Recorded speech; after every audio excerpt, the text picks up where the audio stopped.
Welcome back, everybody. This video is a precursor to a video that and was inspired by Hunter Man. We're going to do another interview, and we're going to cover some topics that were in my group and some other stuff that has come up. But I wanted to cover some of this stuff first, so nothing intended for legal purposes.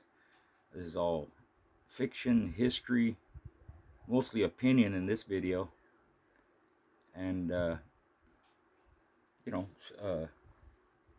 feel free to comment after the video is posted up and give your opinion, and we'll have a conversation that way. You guys know that I always answer the questions, try to be as thorough as I can, or even say thank you or agree or whatever it is. But these are some things that have come up over time, and some topics, some been covered to some length in the past, but it's always good to go over stuff again. Some haven't, but the question always comes up: what makes a dog man a dog man? It's not a one-word answer. Sometimes it's not an easy answer. It's always opinion, and it's not a short answer. Now, speaking of the past, a dog man could be a competitor. He could be a breeder. He could be both. He could, in the present with the legal sports and hunting and all that, and we use the term a lot related to the pit bull, but other people that have dogs for different uses or whatever call themselves dogmen too, or call each other dogmen too. So there's a broad spectrum to what the word means and who uses it. In the pit bull case, in my opinion, a dogman could be any one of those things, or all of them put together, or a few, or this or that, or whatever. But in my opinion, a dogman is someone who loves and cares for his dogs. And when it comes to the dog, you put the dog first, So it's not just the breeding and the competition, but it's the maintenance, it's the upkeep, it's the feed, it's how you raise them, that epigenetics that's becoming popular, It's what you do with them, how you work them, what you teach them, what you learn from them, That's what matters to me as being a dog man, How do you take care of your dogs? What do you do with them? You don't have to do any sports. You don't have to do any, be involved in any competition in the past. You didn't have to be, involved in any competition. What I respected most was the care and maintenance they gave them, including the aftercare of taking care of their dogs back in the day. Me and Hunter Man will touch on that a little bit, when we talk. But to me, that's what makes a dog man, And there's a lot of that's involved. So, I always advise people, learn as much as you can. Learn as much as you can, not just about the breed, but animal husbandry. How to take care of them, what to feed them, how to work them, get in their head, build that bond, make the dog love you, give him a reason to love you. If he's dependent on you, he's going to love you. If you take care of him properly and you show him that affection and that it's reciprocal, he's going to love you more, And with all that, it's trial and error. There's a lot of information out there you can get from others. I try and give as much as I can, but there's a lot of different places where you can get information from other people if you don't have that experience. Getting the information or reading the information or researching the information is one thing. Putting it to use is a whole different thing. Unless you have hands-on experience, you don't really know. You just think you know. You may be correct. You may be wrong. There's only one way to find out, and that's to do it. There's a lot of now, a lot of guys on the internet. Some have a lot of experience. Some have a little bit. Some have none. So you have to discern between all that are out there. Who knows what? And regardless of what anybody says, even someone with very little knowledge can give some good information. But again, regardless of where it comes from or where you picked it up, you have to put it to use. Some of the stuff you're going to learn on your own. You're going to pick it up as you go along the way. You may have experience with other animals. Someone like Paul Renault Morris, a chicken man. He got involved in the dogs later in life. But I'm sure that knowledge with chickens, in a lot of respects, he could relate to the American Pit Bull Terrier too, and vice versa. That for someone getting involved, being involved in something else first, and then getting involved with the breed, that can help you get to a higher level that much quicker. You already have the experience with feed and maintenance and care and conditioning and breeding, and a lot of it can transfer over and be applied to the American Pit Bull Terrier. Horse guys have done it, guys that have hound dogs and pit bulls, someone like Ronald Boyle, he had hound dogs too. It just helped him, you know. Uh, if you worked on a farm, or you studied veterinary medicine in school and college, or you were part of FFA or whatever it is, animals being animals, there's a lot that can apply across the board. You have to discern which ones don't. For example, the feed of a chicken is nothing close to that of a dog, so that doesn't apply. Chickens are fowl, dogs are mammals, so chickens lay eggs, dogs have live babies. There's that difference. A lot of things are different.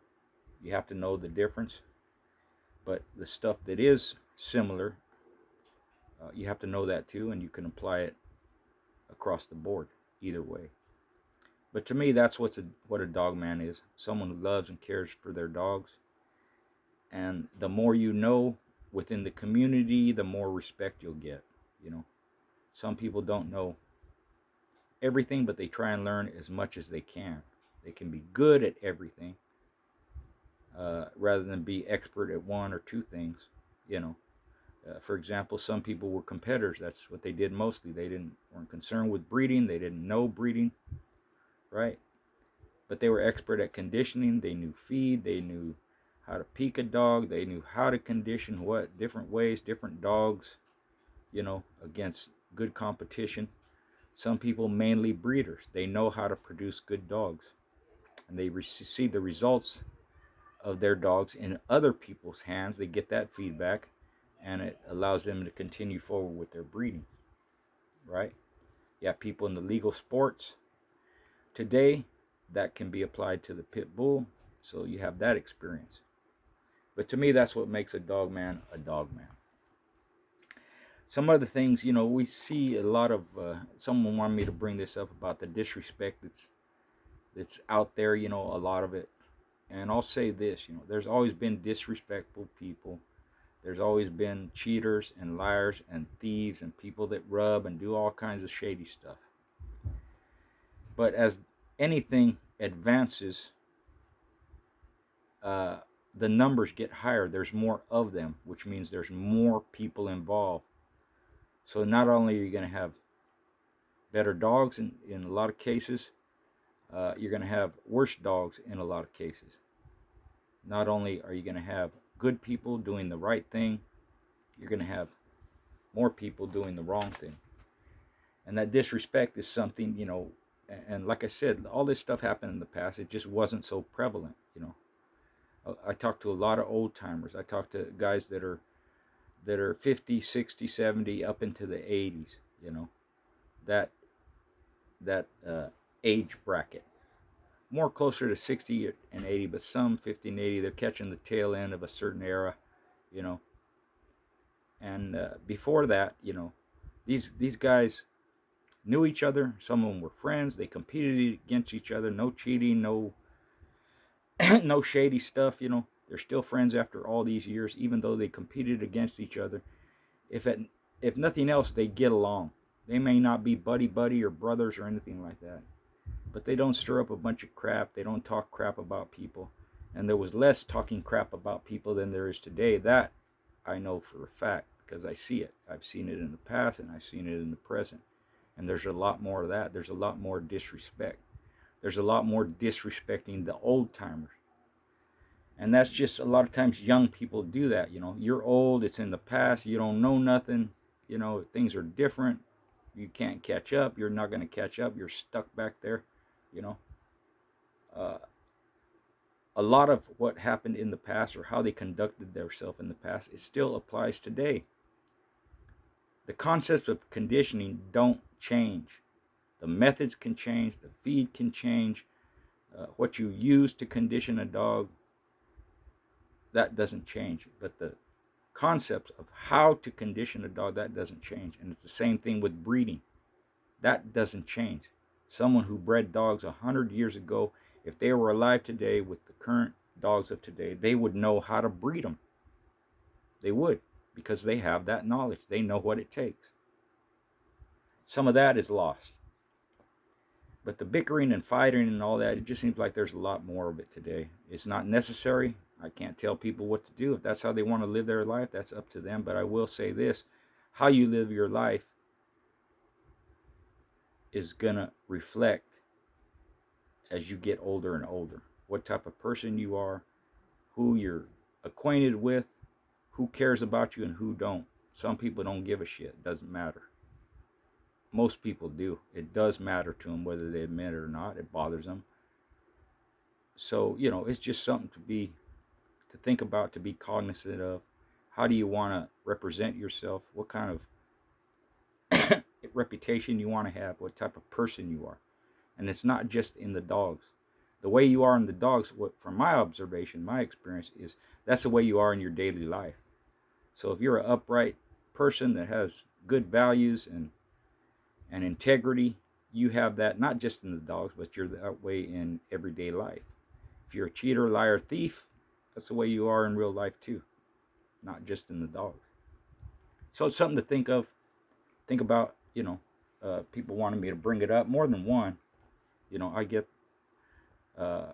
these suggestions all the time. So like I said, it's something to think about.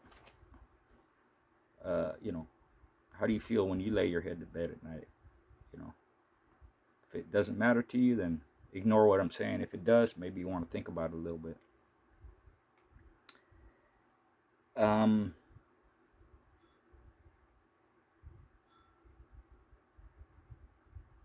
Let's see. I'm trying to read my notes here. That was pretty much it. There's some other little notes here, but it just goes along with what I said. A good breeder, they make winners. They make the types of dogs that they want. They know how to do it. A good competitor knows how to compete. He knows how to win. He knows how to lose, meaning when he does lose, he takes it as a learning experience. He learns from it. And I've said this before, I'll say it again. If I was off a little bit on the keep, or if I was way off, I knew it way beforehand. Don't fool yourself. If you have that experience, you know when you're doing wrong. You know when something's up. Sometimes a dog will make up for your little failures, and sometimes he can't make up for your little failures, And, smart dogmen in the past, sometimes they would forfeit. Sometimes they wouldn't. If they thought they could still pull it out, or if they thought they had enough dog to do it, they would go through with it.